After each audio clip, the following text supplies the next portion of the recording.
Hayi ama-challenge abe maningi wona engihlangabezana nayo because i-challenge yokuqala engahlangabezana nayo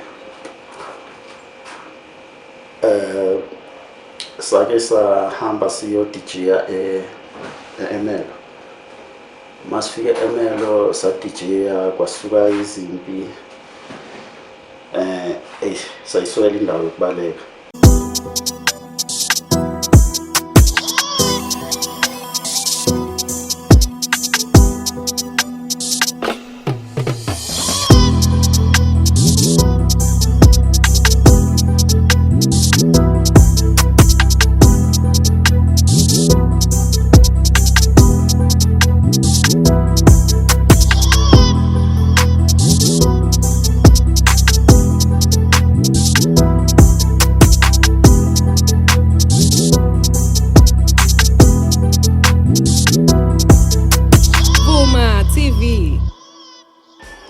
uDJ Stazini uJotham Lukhele ozalelwe eBhetali wanzinza waya eMbanenhle. So uDJ Stazini sekangubaba manje, bekathatha ngonyaka ophelile ngoDisemba. Sekanomfazi, sekanefamily nje uDJ Stazini. Ukuqala kwami ukuba umusic ngiqale 2007 ukuba umusic ngiqale ku-God Given Talent. Bekuyi-crew leyo ebephethwe uDJ Ntwana wakhona eBhetali. Ngo-2008 ngafunda ukuzimela ukuba yi-one. So ngiqale 2008 ngenza i-single track ebizwa ukuthi ingoma yakhona beyithi Bhetali Fighters. So ngaqhubeka nje ngasebenza nabo Dr. Duda, ngasebenza nje nabo Tshepo base Davidson, abo Sikhalo. Ngisebenza nje nabantu abaningi, ngikhona ukubabiza bonke, baningi kakhulu ukufikela la ngisengikhona. Ama-challenge abe maningi wona engihlangabezana nayo because i-challenge yokuqala engahlangabezana nayo sake sahamba siyodijiya e-Ermelo. Masifike e-Ermelo sadijiya kwasuka izimpi sayiswela indawo yokubalekela khona ukuthi singayaphi, sisizakala police station. So i-challenge ngathi esihlangabezana nayo. Izinto ezingenza ukuthi ngifike la ngikhona manje ukubekezela nokusifundisa ukungajahi izinto.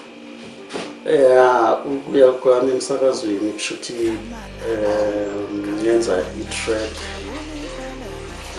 yokuqala beyithi ngixolele. I-track leyo ingisize kakhulu ukuthi ngithole ama-radio interviews kuma-community radio, even nama-national radios. Lokwekwezi sengingafika khona ngayo i-track leyo ngixolele. Inkinga engathi ngihlangabezana nazo angikhumbula, ngibone ukuthi ngingaba nazo lapha.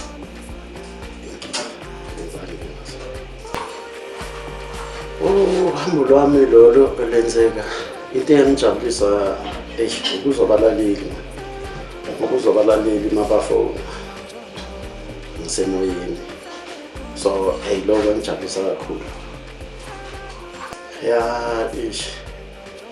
Engingasho ukuthi ingoma eyanginike inkinga iNdebele Country. Inginike inkinga because even now angilezi track leyo. Sanginikeza i-challenge ukuthi kumele ngimaster mixing. So I think khona ukuyi-master ngendlela e-right. Ngiyacabanga ukuthi mhlawumbe kumele ngithole umuntu oyi-master.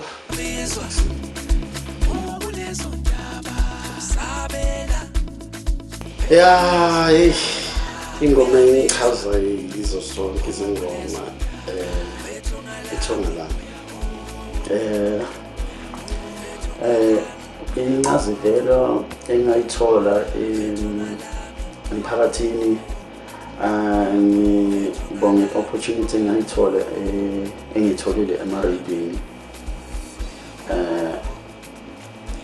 Kuwo wonke ama-radio engihambile ngiyabonga i-opportunity engiyitholile, ngasizakala ukuthi ingoma zami zidlalwe. Ngithanda ukubonga kakhulu iLigwa FM,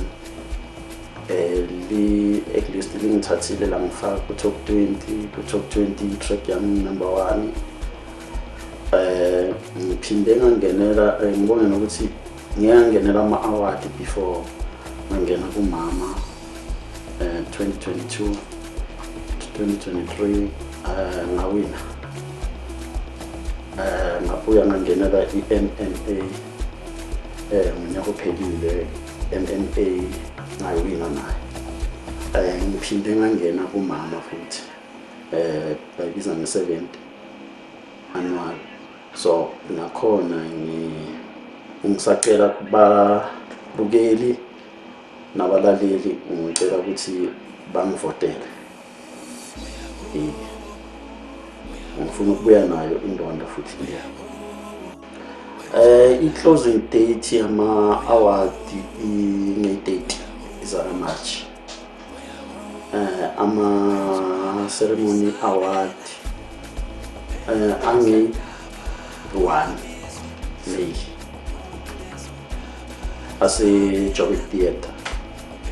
So per person umuntu 300 but ku-pays 1, and then 350 ku-pays 2, ku-pays 5 ngibone kuyi-450. Into eyenza ukuthi ngibonakale emphakathini, ngasho ukuthi ukusiza amanye ama-artist amancane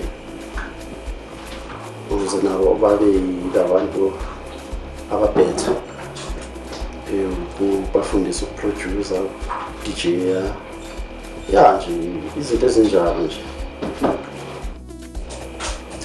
Yabona le nto leyo ukuthi into engingeke ngize ngikhohlwe about music wami, ukubetrayeka. Angikhona ukumenshina abantu abangibetray. Ngizibona ngiphezulu, ngizibona ngimkhulu nami, ngilingana nabanye abodawethu kule khakha music. Engikubonayo ngafezeka, ngenza ukuthi ngifezeke iphupho lami, ukusebenza nzima, nokubekezela. Nokubekezela nje. Ngisebenza nabantu abazimisele nabazaziyo ukuthi bafunani. Ushintsho esengilibonile ku-music wami, i-sound yami ikhule kakhulu. I-music wami inspire abantu, ngithini, iyafundisa kakhulu. Ngakwenza mase ngiphumelele, ngenza ama-event, ngasiza futhi nawo amanye ama-artist aphansi, but not noma ubani. Kumele ukuthi amanye ama-artist azame ukufunda, azirejiste ukuthi izinto zibe easy. Ukuxwayisa ukuthi abantu abancane abaphumi etshwaleni, baphuma ema-drugsini, bayeke ukuthanda izinto nje, bafocus, bafunde lento abayifundelayo ekugcineni bazoyithola.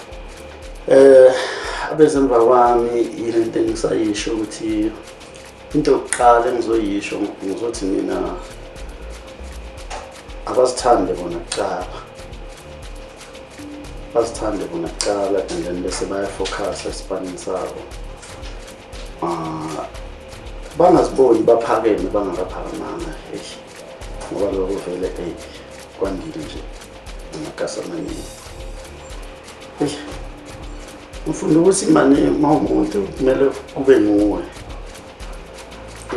kumele ukuthi kube nguwe vele ungafuni ukuyifaka uzenze omunye umuntu ongasunguyela.